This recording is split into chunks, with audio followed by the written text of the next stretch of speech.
Hi, magandang araw po sa inyong lahat, and for our second reading of the day today, gusto ko pong tingnan kung ano po ang makikita natin sa Lover Oracle, ano po ang pakiramdam ng person nyo ngayong araw ng Sabado. Yan. Tingnan po natin, ano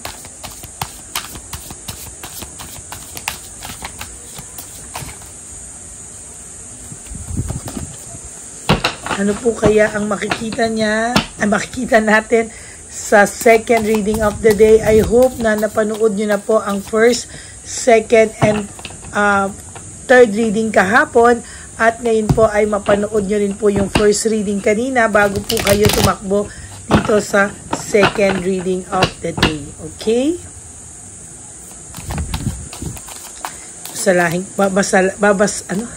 Babalasahin ko lang po, no? And for those of you po who would like to have a private reading with me, you can message me po at Lady Lee Elena. Nasa dulo po yan ng ating video. Diyan nyo lang po ako pwedeng ma-contact. That's my official and only legit FB account. Ayan. So, pili na po tayo ng 10. At 20. No, 20 pala tayo, Lover Oracle ang gagamitin natin ngayon. So, 1, 2, 3, 4, 5, 6, 7, 8, 9, 10, 11, 12, 13, 14, 15, 16, 17, 18, 19, and 20. There you go.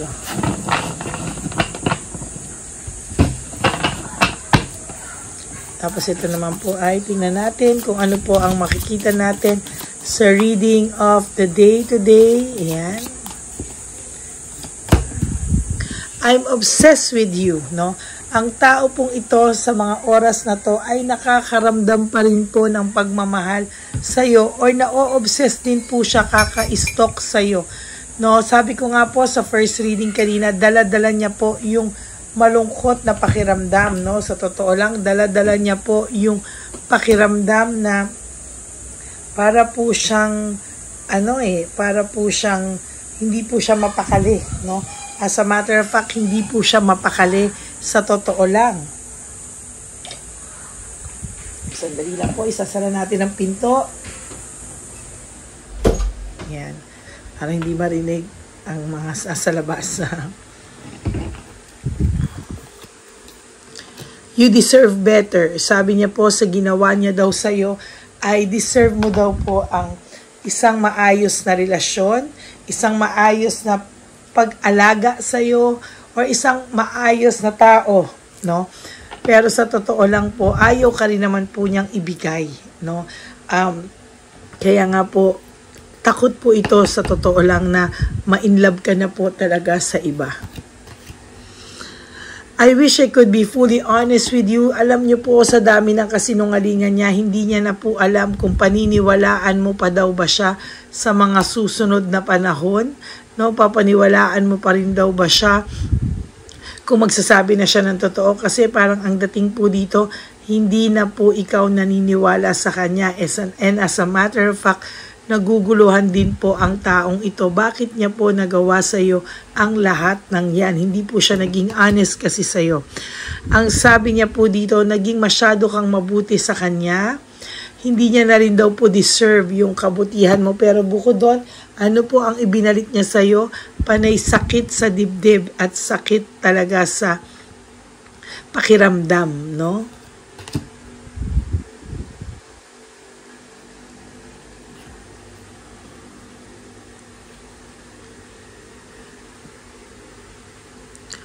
I am better with my mind than my heart.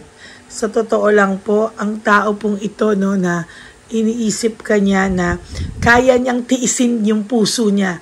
Kaya niyang tiisin ka at pakita sa iyo na mahal niya yung sarili niya, mas mahal niya yung bago, no? Lahat gagawin niya para sa bago, pero sa totoo lang po, ayan, no? Mahal ka po talaga nito, no? Hindi na lang po niya talaga na ipakita sa iyo at talagang pinanindigan na lang po niya yung kawalang hiyaan niya at kasinungalingan niya. Pero sabi niya po kasi kahit daw magsisi siya, huli na rin daw, so wag na lang din daw, no? Loko din to, no? I am scared of rejection. Sa totoo lang po ay takot po itong taong tong ma-reject sa'yo, no? Hindi po siya sanay na mare-reject siya sa'yo. As a matter of fact, ang tao pong ito ay talagang ang pakiramdam niya po talaga ay hindi mo siya kayang tiisin whatever happens. Kaya ngayon, alam niya na masyado kanya nasaktan. Hindi po niya alam kung ikaw daw ba ay pag lumapit daw ba siya sa'yo, ano daw ba? Tatanggapin mo pa rin daw ba siya? Pakikiharapan mo pa rin daw ba siya ng tama? Ang iniisip po niya is, nasaktan ka na kasi ng bonggang-bongga, kaya mo pa rin ba daw siyang patawarin?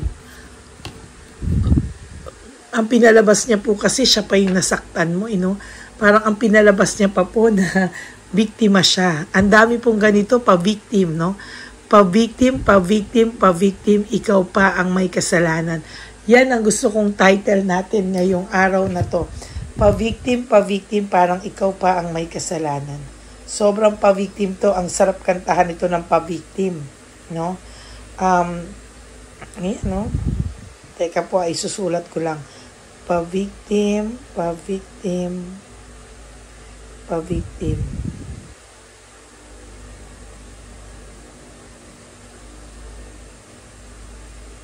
Parang ikaw pa yung lumabas na may kasalanan, At wala daw siya ginawang mali sa'yo. Oh my God, no? Parang, sige, pa-victim, parang siya pa yung walang maling ginawa, ikaw pa yung may ginawang mali sa kanya, ikaw pa yung nagpa-push sa kanya, parang ikaw pa yung, ikaw pa yung, hindi ko po maintindihan ng taong ito,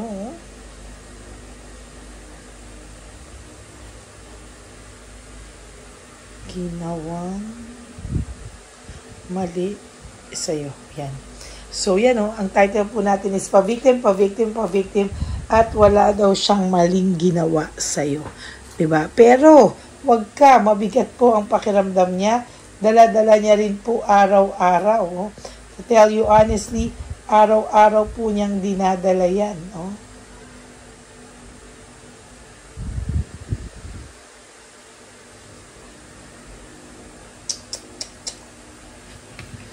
Hi. Life without you is hopeless, dark, and depressing. I miss your light. Ang sabi, Parang namimiss niya daw po iyong presensya. As a matter of fact, hindi niya po alam kung anong gagawin niya. Talagang namimiss ka po ng taong ito. Yan, namimiss ka po niya. Hindi niya po alam kung ano daw ang nangyari. Bakit bigla na lang kayong nagkaganituhan? Ano ba to? Parang papadedma talaga to na parang ang bigat ng loob niya kasi somehow alam niya na siya may kasalanan. Pero ang pinapalabas niya kahit sarili niya, kinokonbinsi niya na wala siyang ginawang kasalanan at ikaw ang may ginawang kasalanan. Mas madali nga naman pong panindigan ang pagpe-pretend kesa mag-sorry, Mas madali nga naman. You've triggered me. Sa totoo lang po, ikaw daw, you triggered him. Ikaw daw po ang nag-push sa kanya para gawin yan. Ay, nako.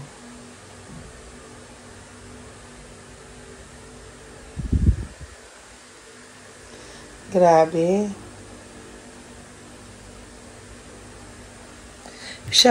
Ikaw pa yung nag-push. Ikaw pa yung nag-push talaga.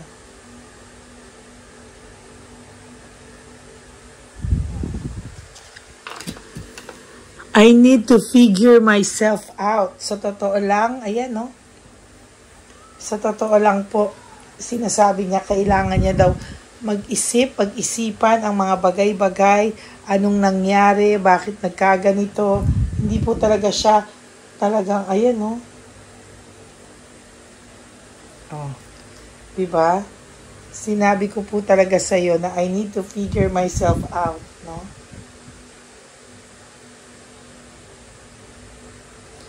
Ay, nako. May childhood trauma ang taong ito. May childhood trauma na dala-dala niya po hanggang ngayon. Hindi po nawawala sa kanya. Tingnan nyo. Grabe, nararamdaman ko yung energy niya.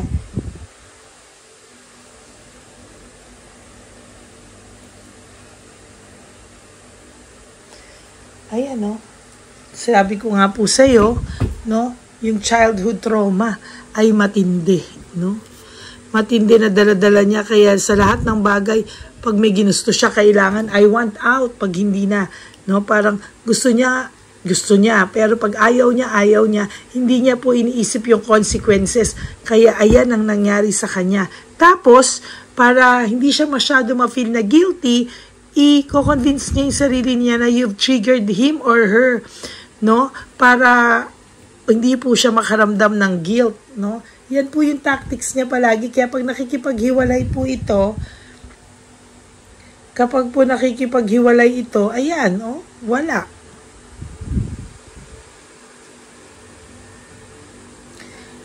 Hay.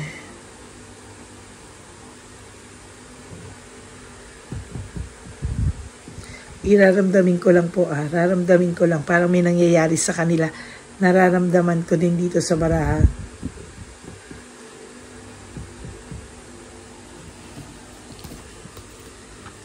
What do you see in me? Sabi niya, ano bang nakita mo sa akin? Ba't mahal mo ko? Ano nga ho ba nakita niyo at mahal niyo siya?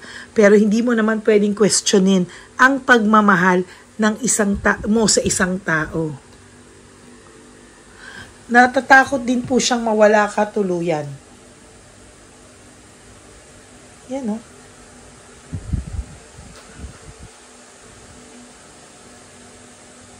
Alam niyo po, grabe ito.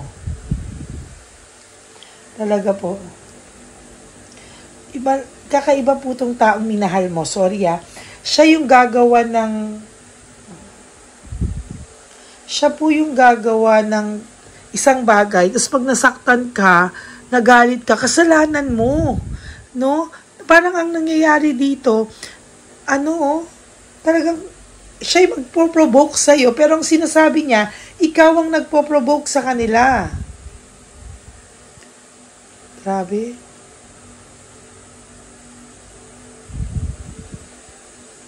Grabe.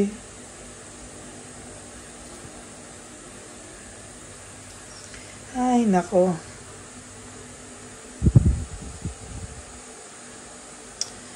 Naiinis po ako sa barahan na to ngayong second reading. Naaapektuhan po ako, no?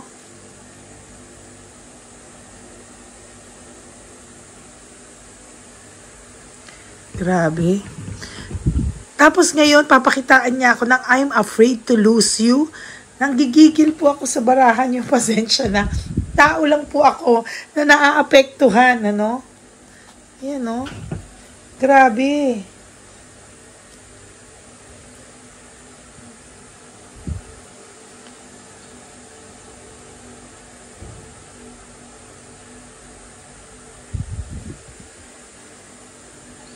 Ay, nako. Parang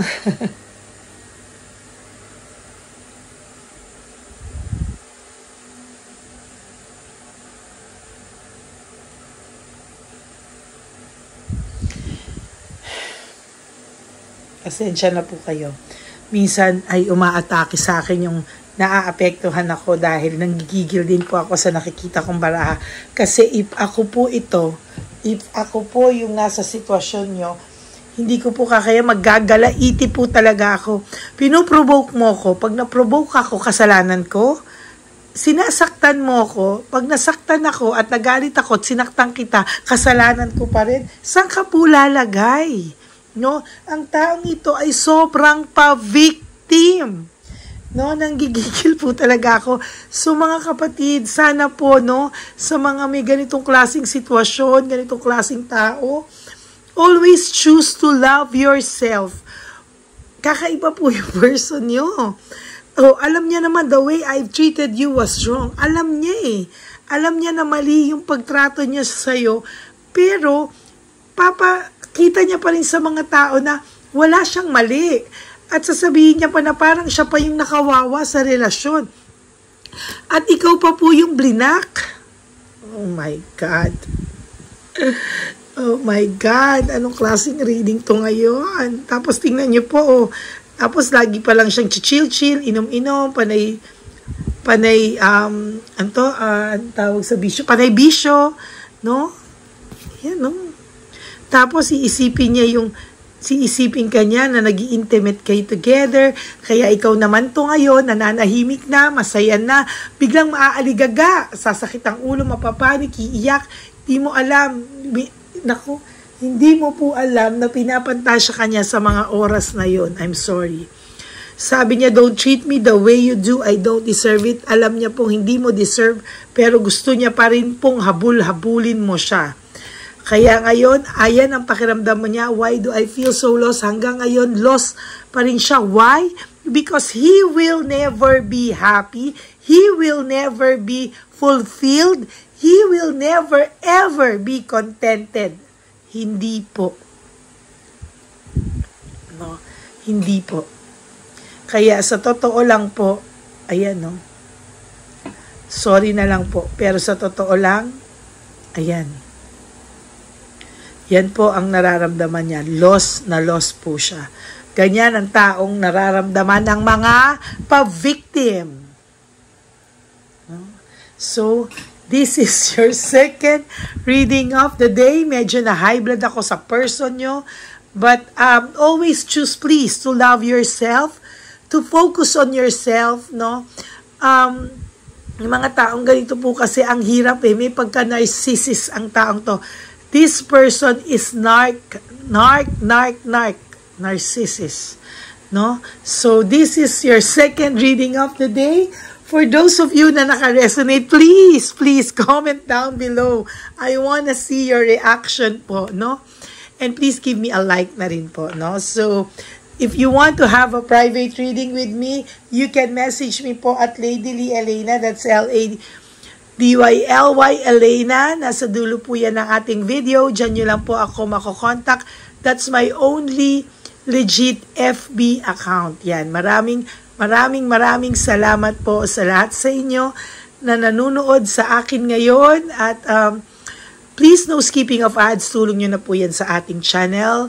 And for all of you, my ever solid and loyal Lady Elena friends, family, and subscribers, I love you all from the bottom of my heart. Lalo na po yung mga walang reklamo kung kailan ako maglabas, yung hindi po nagde-demand, nagpe-pressure,